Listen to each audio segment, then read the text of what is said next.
Hello everyone, हम CBSE class 10th के 9 chapter applications of trigonometry को डिस्कस कर रहे थे। इस चैप्टर में सिर्फ एक ही एक्सरसाइज है। क्वेश्चन नंबर 11 तक हम डिस्कस कर चुके हैं अपनी लास्ट 2 वीडियोस में। उन दोनों वीडियोस का लिंक मैं आपको इस वीडियो के डिस्क्रिप्शन में दे दूंगी, आप उसको देख सकते हैं। और अगर आपको वीडियोज अच्छी लगी, समझ आए, तो प्लीज़ वीडियो को लाइक ज़रूर कीजिएगा, शेयर कीजिएगा और चैनल को सब्सक्राइब कीजिएगा। सो नाउ इस वीडियो में हम क्वेश्चन नंबर 12 ऑनवर्ड्स करेंगे। क्वेश्चन नंबर 12 में गिवन है from the top of a 7 metre high building. एक 7 मीटर हाई बिल्डिंग है।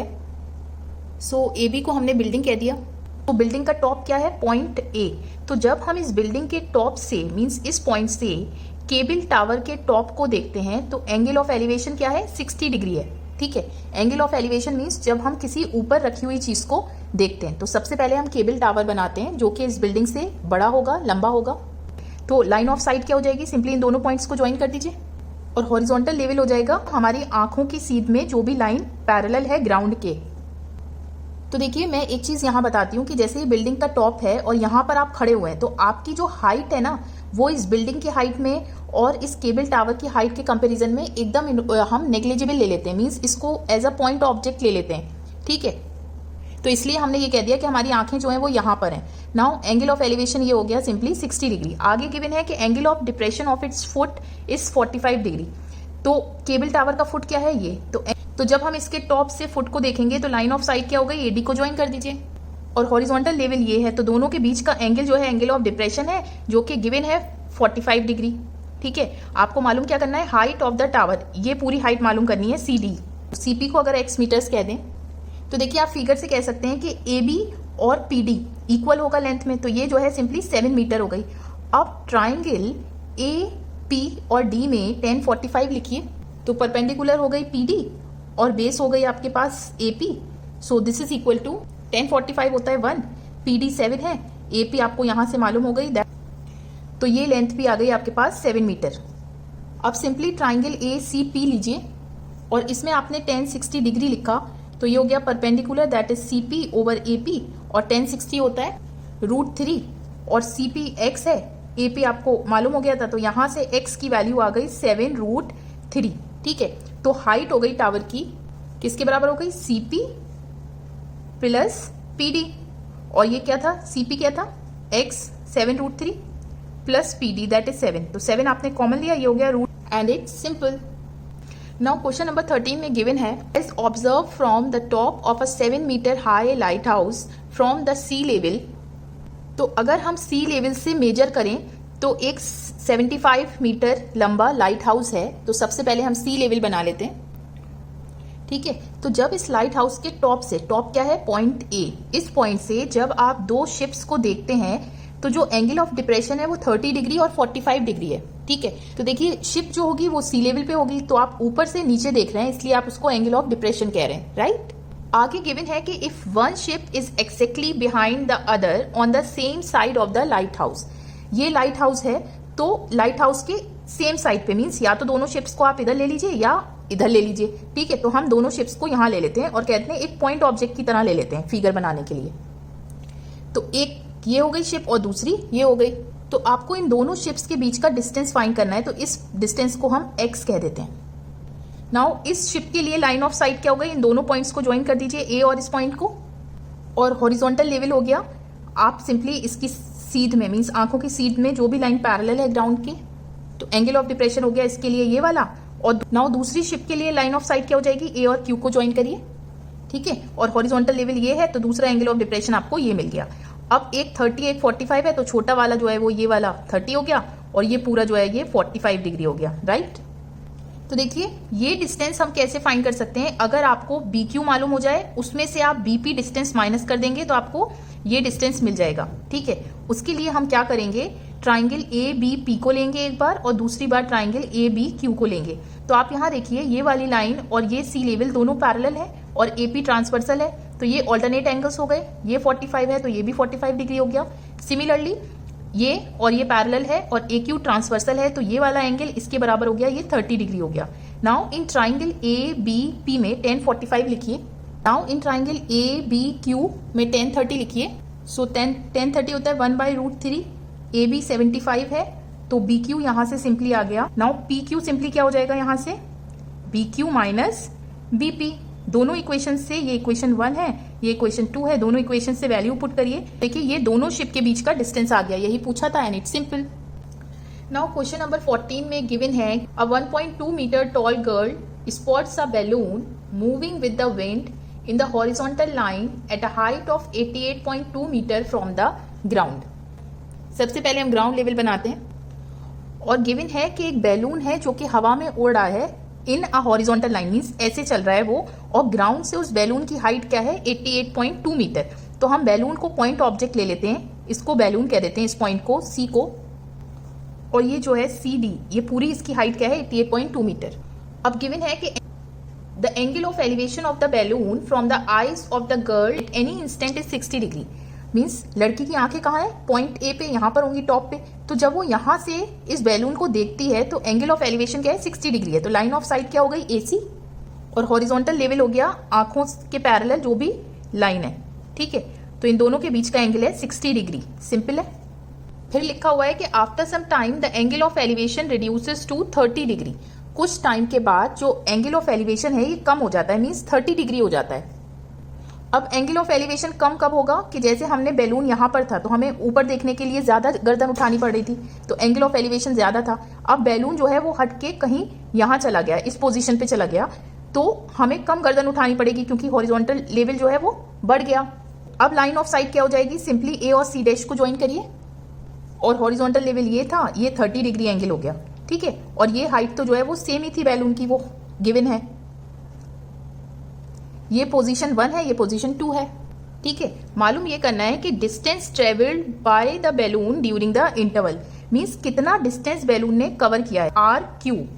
सो that is equal to R Q find करना है। तो सबसे पहले देखिए सी क्यू, ये वाली हाइट क्या हो जाएगी, सिंपली 88.2 में से आप 1.2 माइनस कर दीजिए एंड दैट विल बी 87, ठीक है। तो ये जो सी आर है ये भी 87 हो जाएगा। अब ट्राइंगल ए सी आर में 1060 मालूम करिए and that is equal to 87 divided by A are.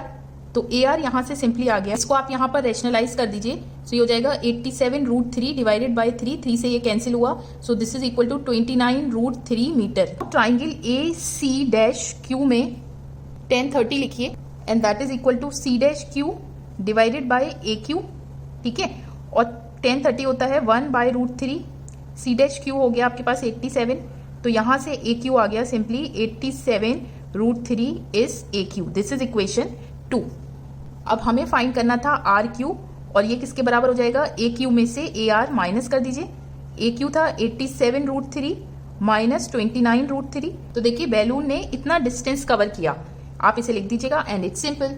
Now question number 15 में गिवन है a straight highway leads to the foot of a tower. एक स्ट्रेट हाईवे है जो कि एक टावर की तरफ जा रहा है और यहां पर कहीं टावर है। Now a man standing at the top of the tower, एक टावर के टॉप पे खड़ा है, मीन्स पॉइंट ए पे खड़ा है, observes a car eight an angle of depression of 30 degree. एक गाड़ी को देखता है तो एंगल ऑफ डिप्रेशन जो है वो 30 डिग्री है, मीन्स समझ लीजिए यहां पर कहीं गाड़ी है सी पॉइंट पे। तो देखिए यहां पर लाइन ऑफ साइट क्या हो जाएगी AC, हॉरिजॉन्टल लेवल क्या हो जाएगा ये सिंपली। तो इन दोनों के बीच का एंगल क्या है 60 डिग्री। तो ये एंगल ऑफ डिप्रेशन है और इसको 30 डिग्री गिवन है। अब ये लाइंस दोनों पैरेलल है, AC ट्रांसवर्सल है, तो ये वाला एंगल भी इक्वल हुआ, ऑल्टरनेट एंगल्स हुए। नाउ आगे गिवन है कि which is approaching the foot of the tower, means गाड़ी जो है वो टावर की तरफ चल रही है, टावर के फुट की तरफ, ठीक है, at a uniform speed, means उसकी स्पीड जो है हर पॉइंट पे सेम है।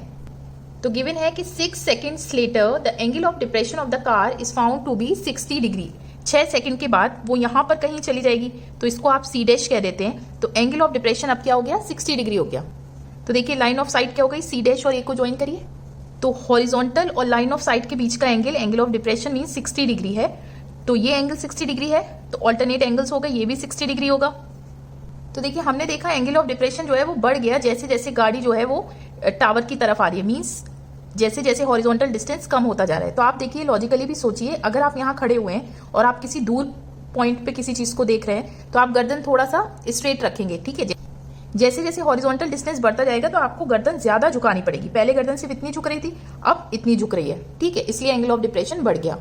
तो अब गाड़ी जो है इस पॉइंट पे आ गई now find the time taking by the car to reach the foot of the tower from this point. तो आपको मालूम ये करना है कि इस पॉइंट से टावर के फुट तक पहुंचने के लिए गाड़ी को कितना टाइम लग रहा है। ठीक है, तो हम क्या कंसेप्ट यूज करेंगे कि हमें पता है स्पीड क्या होती है, डिस्टेंस ओवर टाइम। सो आप यहां पर देखेंगे कि स्पीड हर पॉइंट पे यूनिफॉर्म है, मीन सेम है। तो अगर आप स्पीड को x किलोमीटर पर आवर कह दें, ठीक है, तो यहां से यहां तक का डिस्टेंस क्या हो जाएगा इस फॉर्मूले से, स्पीड थी x और टाइम कितना लग रहा था, 6 सेकेंड्स लग रहे थे। तो डिस्टेंस c और c डैश हो गया 6x। ठीक है, तो ये आपने यहाँ का डिस्टेंस फाइंड कर लिया। अब हमें करना क्या है कि यहां से यहां तक का टाइम मालूम करने के लिए हमें क्या चाहिए, डिस्टेंस चाहिए। स्पीड हमने एज्यूम कर लिया है x, राइट। तो बेसिकली हमें बी सी डैश डिस्टेंस चाहिए। तो आप ट्राइंगल ए सी बी में 1030 लिखिए divided by C B, and 1030 is 1/√3। A B हमें नहीं मालूम और सी बी क्या है वो भी हमें नहीं मालूम। तो यहां से सिंपली आप ए बी को लिख सकते हैं, this is equation 1। Similarly in triangle A C dash B में 1060 डिग्री लिखिए, तो ये हो गया A B perpendicular divided by C dash B. 1060 होता है √3 और A B over C dash B. तो यहां से आप ए बी लिख सकते हैं √3 times of C dash B. This is equation 2। अब आप दोनों इक्वेशन से लिख सकते हैं कि C B by √3 is equal to √3 times of C dash B. तो सी बी सिंपली हो गया √3 into √3, that is 3 times of C dash B. This is equation 3। ठीक है, अब हमें ये डिस्टेंस मालूम करना था सी डैश बी। तो ये सिंपली क्या हो जाएगा, C B minus C C dash. ठीक है, और सी बी को आप यहां से लिख सकते हैं 3 times of C dash B और C dash B minus C C dash. ठीक है, तो यहां से सिंपली हो गया C C dash is equal to 3 times of C dash B minus C dash B. So ये हो गया C C dash is equal to 2 times of C dash B. ठीक है, अब हमें सी सी डैश डिस्टेंस हमने निकाला था, क्या था, 6x is equal to 2 times of C dash B. तो यहां से सी डैश बी क्या आ गया, simply 6x divided by 2, that is 3x। तो ये हो गया आपका डिस्टेंस। हमें टाइम मालूम करना था, तो टाइम हो जाएगा simply distance divided by speed, और स्पीड तो सेम ही थी, तो x और x कैंसिल हो गया, टाइम आ गया सिंपली 3 सेकेंड्स। तो गाड़ी को कितना टाइम लगेगा, 3 सेकेंड और लगेंगे यहां से यहां तक पहुंचने में, राइट। नाउ क्वेश्चन नंबर 16 में गिवन है कि the angle of elevation of the top of a tower from 2 points at a distance of 4 meter and 9 meter from the base of a tower and in the same straight line with it are complementary। तो सबसे पहले हम ground level बनाते हैं और एक tower बनाते हैं। तो गिवन है कि इस टावर के बेस से मीन्स पॉइंट बी से 1.4 मीटर की दूरी पर है, इसको सी कह देते हैं, और एक पॉइंट जो है वो 9 मीटर की दूरी पर है, इसको डी कह देते हैं। तो जब हम इस पॉइंट से टावर के टॉप को देखते हैं, मींस पॉइंट ए को देखते हैं, तो देखिए लाइन ऑफ साइट क्या हो जाएगी, एसी को ज्वाइन करिए। तो इस केस में एंगल ऑफ एलिवेशन क्या हो गया, लाइन ऑफ साइट ऑफ और हॉरिजॉन्टल के बीच में मींस एंगल थीटा कह देते हैं। नाउ इस केस में लाइन ऑफ साइट क्या हो गई, डी और ए को ज्वाइन करिए।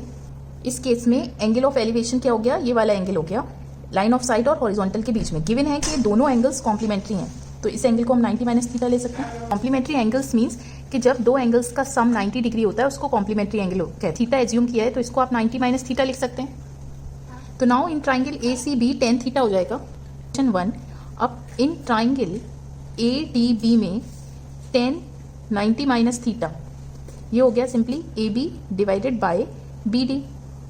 तो ये हो गया A B divided by B D, कितना है 9 मीटर। ठीक है, tan 90 माइनस थीटा को आप लिख सकते हैं कॉट थीटा 2। अब दोनों इक्वेशन को आप मल्टीप्लाई कर दीजिए, तो ये हो गया tan थीटा। तो tan theta into cot theta क्या होता है 1। क्यों, क्योंकि कॉट थीटा को हम ऐसे लिख सकते हैं रेसिप्रोकल ऑफ दिस, ये और ये कैंसिल हो गया, ये हो गया A B square divided by 36। तो यहाँ से आप कह सकते हैं कि ए बी स्क्वायर जो है 36 इंटू 1 इज 36। तो ए बी जो है आ गया प्लस माइनस 6 आ गया। तो ए बी क्या है, डिस्टेंस है, डिस्टेंस हमेशा पॉजिटिव होता है, तो ए बी जो है वो 6 मीटर हो गया, राइट। तो आपको यही प्रूफ करना था कि टावर की जो हाइट है वो 6 मीटर है। सिंपल। सो इस एक्सरसाइज में बस इतने ही क्वेश्चंस थे। आई रियली होप कि ये क्वेश्चंस आपको समझ आए होंगे, वीडियो अच्छी लगी होगी। अगर वीडियो अच्छी लगी तो प्लीज़ वीडियो को लाइक कीजिए, शेयर कीजिए और चैनल को सब्सक्राइब कीजिए to stay in touch with more such updates. Till then take care, stay safe.